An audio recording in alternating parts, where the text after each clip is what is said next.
First of all, allow me to acknowledge our dear friend Yusek Antonio Mauricio, General Manager of National Development Corporation. My dear friend Amo Maklang of Digital Pilipinas, the co-convener, and we've been working very closely together. Members of the board of FinTech Philippine Association, distinguished members from the private sector, both from Malaysia. I see some very familiar faces from Castle, from Maybank, many others I'll mention later. Fellow members of the press, members of the Malaysian Mission, members of the Malaysian Chambers, and of course the hardworking staff of Digital Pilipinas. First of all, allow me to extend a very warm welcome to the Embassy of Malaysia. I will say Selamat Datang in Bahasa Malaysia. And of course, good evening, Mangalang Hapon. And welcome again. It's an honor to have all of you present in the Embassy of Malaysia. When Amo first mentioned the idea of this, I jumped at it because obviously I enjoy parties, both formal and informal. So this is indeed a great occasion because bringing people, especially in the area of visualization, into the Embassy of Innovation, and I think it's a great opportunity for us to be able to interact. So welcome first and foremost. I sincerely hope that today's events will not only catalyze the digitalization in Philippines, in our region, but also be a stepping stone for Malaysia and Philippines, our regional neighbors, to continue driving the digital economy's growth in ASEAN. As one of the major blocs in the world, ASEAN has long been recognized for its economic dynamism and potential. However, in recent years, the digital revolution has propelled this region into a new era of innovation, connectivity, and economic growth. One of the primary catalysts of this transformation is the rapid adoption of digital technologies. From Singapore, Malaysia, all the way to Philippines, ASEAN countries are embracing visualization at an unprecedented pace. The high penetration of smartphones, coupled with affordable internet access, has empowered our people to access services, engage in e-commerce, and connect without borders. To see this advancement in numbers, according to Google E-Economy Southeast Asia 2023 report, our region has reached a key milestone in which a USD 100 billion in revenue has been generated across all digital economic sectors, which include e-commerce, travel, food delivery, transport, online media, and digital financial services. Even discounting digital financial services, the region's USD 70 billion USD revenue showed remarkable increase of 27% of CAGR from 2021, while our gross merchandise value of GMV across sectors stood at USD 295 billion, increasing almost 16% of the CAGR from 2021. That's remarkable.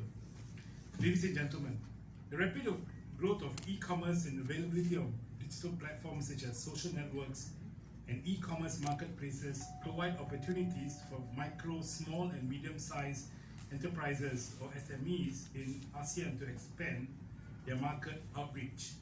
With implementation of Regional Comprehensive Economic Partnership, or we call it RCP, under the e-commerce chapter, I believe this will create a conducive e-commerce environment through the protection of online consumers and online personal data, as well as facilitating cross-border data flows. In addition, this will promote greater transparency, information sharing, trade facilitation, economic cooperation, and standardization of international rules related to e-commerce. The digital economy holds immense potential for our region, and this goes without saying. And of course, particularly in this sense for both Malaysia and Philippines. And I believe that strategic partnerships, as what we're doing today, can lead to unparalleled advancement and prosperity. I sincerely and eagerly anticipate witnessing more robust partnership between our countries within this digital ecosystem.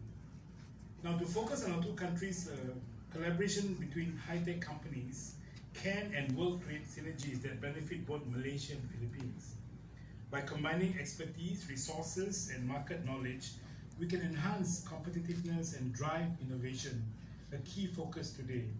Today, I would like to, of course, inform MDEC, which is present today to, I always have issues. Duque, yeah, Duque is a French word, I think. Under the Digital Export Programs, has promoted 75 Malaysian tech companies in Philippines. Sectors that are promoted under the Malaysian digital system include digital trade, services, cities, finance, Islamic digital economy, tourism, agriculture, health, and content. Initiatives like Malaysian Digital MD are dedicated to building a digital ecosystem that nurtures innovation, empowers businesses, and enables digital inclusion. A number of Malaysian tech companies have also successfully established their presence in the Philippines. This includes Castelino, which is represented by Alan and his wonderful partner over there, a major player in Southeast Asia, automotive e-commerce platform, iPay88, which is one of the region's leading payment gateway provider, Bit, provider of AI-assisted procurement solution for hospitals and hotels, and Aerodyne, world-leading drone service provider. CIMB Bank Philippines, a fully digitalized commercial bank here, which is represented by the handsome Raj. Raj is not here. I thought he was. Raj. Oh, Raj, yeah, the handsome Raj over there. It's a fully digitalized commercial bank here in Philippines, and it's a Malaysian-owned brand that has been growing steadily through its digital offering. And I'm happy to say, in the first quarter of this year, we hope to provide Islamic financing also to further boost, especially the halal industry in Philippines.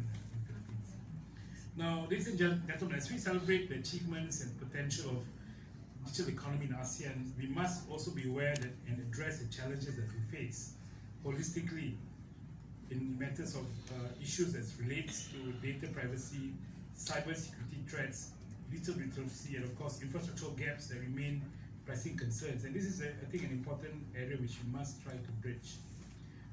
Bridging the digital divide within and between ASEAN nations is crucial to ensure an equitable access and opportunities for all, which we all strive for. As such, collaboration between ASEAN member states, private sector, and international partners is imperative to address these challenges.